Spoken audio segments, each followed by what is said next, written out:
In this video, I'm going to show you 5 reasons why you're still having a hard time losing weight and what you need to do instead to finally get that needle moving in the right direction. These are the exact same tips that I give to all my students, and they've all gone to see some amazing results. So you know it works. Before we get started, don't forget to give this video a like, subscribe to my channel, and hit the bell to get notified every time I post a new video every week. It really helps support my channel. All right, let's get into it. Let's start with the low-hanging fruit. You're using the all or nothing strategy. This is such a common trap that plagues a lot of people, unfortunately. It's basically like signing up for a marathon when your only form of exercise for years is walking back and forth to the fridge. How do you think that's gonna go? It's just too big of a change. It's almost insulting to your current way of eating all these years. All of a sudden, you're pulling a complete 180. Your body is gonna freak out. I always like to say that there are levels to this. You're not a light switch, you're more like a radio knob. So if you're at a 10, you need to dial things down to a 9, and then an 8, and then a 7, and so on. Going from 0 to 100 is also usually when people fall for crash diets, detox slimming teas, weight loss shakes, and other gimmicks out there. Oh, I forgot juice cleanses. Don't get me wrong, you're gonna lose weight initially when you do those things. But your body is an adaptation machine, and it's gonna adapt to this semi-starved state by lowering your metabolism. It's trying to conserve energy because it doesn't want to die. It's trying to survive. You don't want to give it that signal, because the result is that you're hungry, you have no energy, you're tired all the time, you're irritable, and sooner or later, you're bound to hit the dreaded weight loss plateau. But you think it's your fault. You think that you're not dieting hard enough. So you cut even more calories until you get to a point where you're barely eating anything. The worst part is you're not losing weight.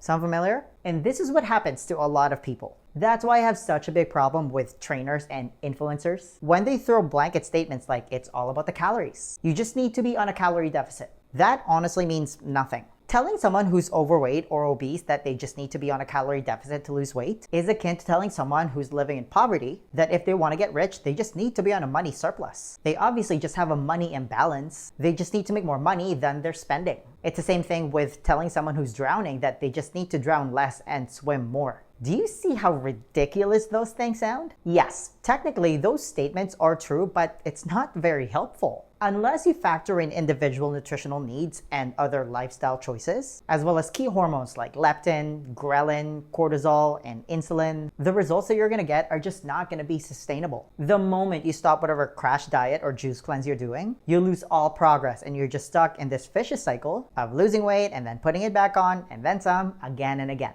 That is the definition of yo-yo dieting. But instead, if you focus on a more systematic approach and you take in those aforementioned hormones into account, you work on achieving metabolic flexibility little by little. More importantly, you focus on behavioral changes. The results that you get are going to be so much more permanent. This is why I'm never impressed whenever I see an 8-week before and after weight loss transformation picture. I mean, that's great. Good for that person. But show me your after picture. Show me how you look 8 months later, because that usually tells a better story whether whatever you're doing is sustainable. Anybody can commit to a crash diet for 8 weeks. For example, here's one of my students who followed a more systematic approach. He lost 70 pounds in 8 months. In the grand scheme of things, 8 months is not a very long time. More importantly, a full 3 years later, this is how he looks. And if you want a proven plan on how to do this properly, the same plan that he used, make sure to stick around until the end of the video. But when people go into this with unrealistic expectations and they don't see results right away, they quit.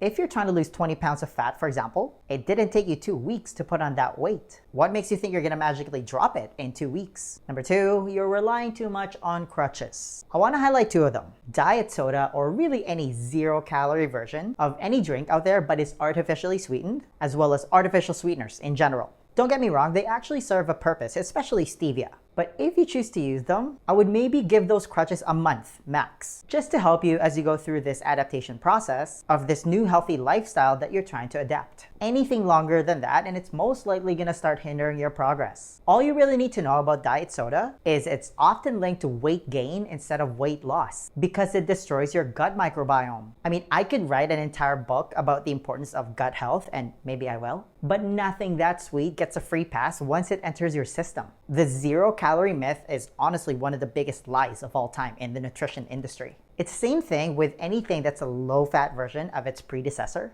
It hurts my brain whenever I hear somebody order a skinny vanilla latte with however many pumps of sugar-free vanilla syrup whenever I'm at Starbucks. Because A, you should never drink skim milk. It's basically milk-flavored water. It's gross. And B, anything that's a low-fat version of its predecessor is usually high in sugar. Look it up. Also, a good chunk of people are lactose intolerant. If you really want to drink milk, try to find raw milk from a good source. Also, if you're drinking milk because you want stronger bones, you should do resistance training instead. One large-scale Harvard study followed 72,000 women for 2 decades and found no evidence that drinking milk can prevent bone fractures or osteoporosis. Crazy, right? Number 3, you're treating all calories equal. This is actually a continuation of the previous mistake, but it gives me a headache every time I hear this. I've created many videos exposing this myth and how big of a joke it is. The problem is, this is the default weight loss model for a lot of people, and it just sets you up for failure. Calories in versus calories out. And a lot of the if it fits your macros zealots, or IFYM, will tell you that as long as it fits your macros, it's all good. You can eat low-calorie ice cream or those 100-calorie little packs of Oreo, and you're gonna lose weight.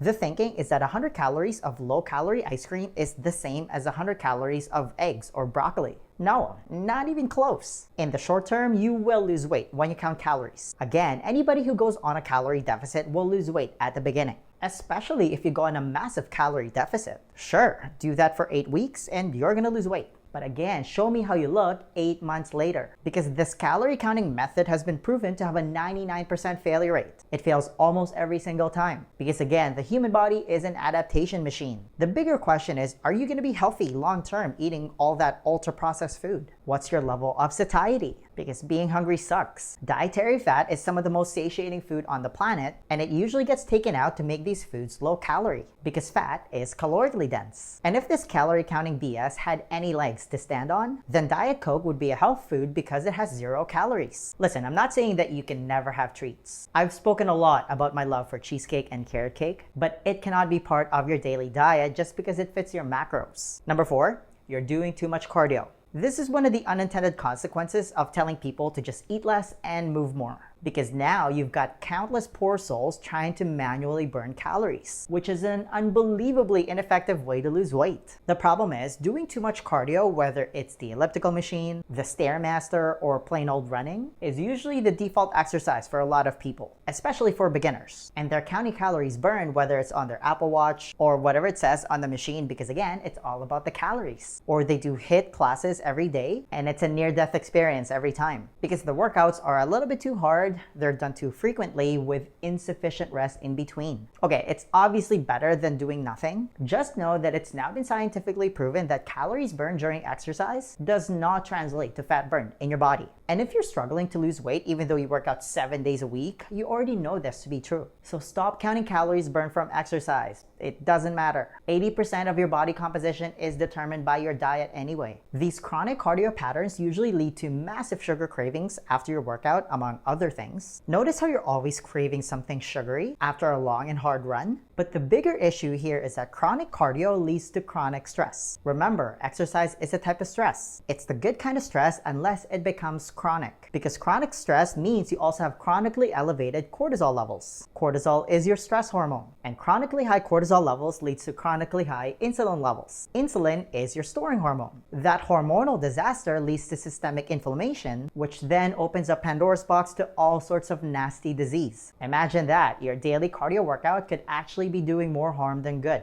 Human beings did not evolve to run every day, okay? Instead, we evolved to move constantly. Our Paleolithic ancestors walked anywhere between 3 to 9 miles every day. There is a big physiological difference between those two. They also climbed trees, they swam, they lifted heavy rocks, they hiked, and other things that involve constant movement. They also sprinted for short little bursts when they were hunting animals. Again, I'm not saying that you should never do cardio workouts. Once or twice a week, go for it. But keep it short, like an hour per week is plenty. The most important thing when you do them is you need to track your heart rate. Use Dr. Phil Maffetone's proven formula of 180 minus your age in beats per minute when you do any cardio workout, and he's a legendary endurance coach. It's where you reap maximum aerobic benefits with minimum anaerobic stimulation. It's the infamous fat burning zone. So instead of running every day, you should slow it down. You should incorporate a daily walking steps goal instead. 10,000 steps every day is a good number. It's about an hour of walking.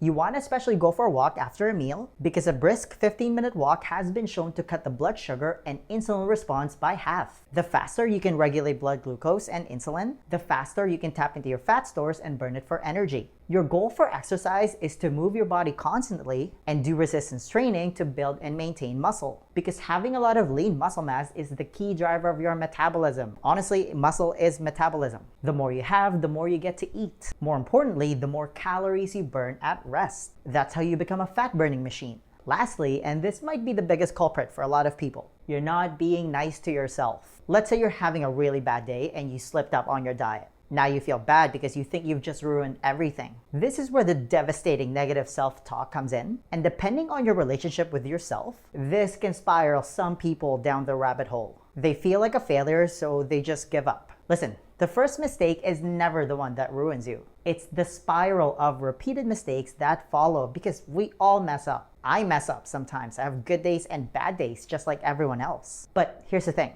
Missing once is an accident. And I wouldn't even call it that if you plan for the cheat meal to happen. It's not a big deal. However, missing twice, if you let it spill over the next day, that is the start of a new habit. The best way to counteract this is just be nice to yourself. Recognize that it happened, forget about it, and move on. Let's do some simple math because I'm a numbers guy. Let's say you eat 3 meals a day. That's 1,095 meals in a year. To think that one bad meal or a handful of meals out of 1,095 will ruin your progress? Come on. Even if you have one cheat meal per week, for example, that gives you a whopping 95% adherence rate. I would take that to the bank. Just know that one bad meal won't make you fat, just like one good meal won't make you a model of health. That's why at the end of the day, consistency trumps everything. The next question then becomes, how are you actually supposed to eat if you want to lose weight? Because here's the thing. 80% of your body composition is determined by your diet. You can't just freestyle this part. Do you have a proven plan that you can follow? To help you with that, I want to give you a free copy of my Lean Body Blueprint. This is how I was finally able to get rid of all my unwanted body fat without depriving myself of my favorite foods or spending countless hours at the gym. It's a simple 4-step process specifically designed for busy professionals, and it's the exact same blueprint that I teach to all my students, and they've all gone to see some amazing results. If you want to be the next success story, then download your free copy of the Lean Body Blueprint right now. There's going to be a link somewhere at the top here or in the description box. Just click on it, type in your email, and I'll send it to you right away. Hey, give this video a thumbs up if you enjoyed it and share it with your friends. Please subscribe to my channel if you haven't already. I post a new video every week, and feel free to leave a comment below if you have any questions about this video. Alright, I'll see you in the next one. Virtual high five.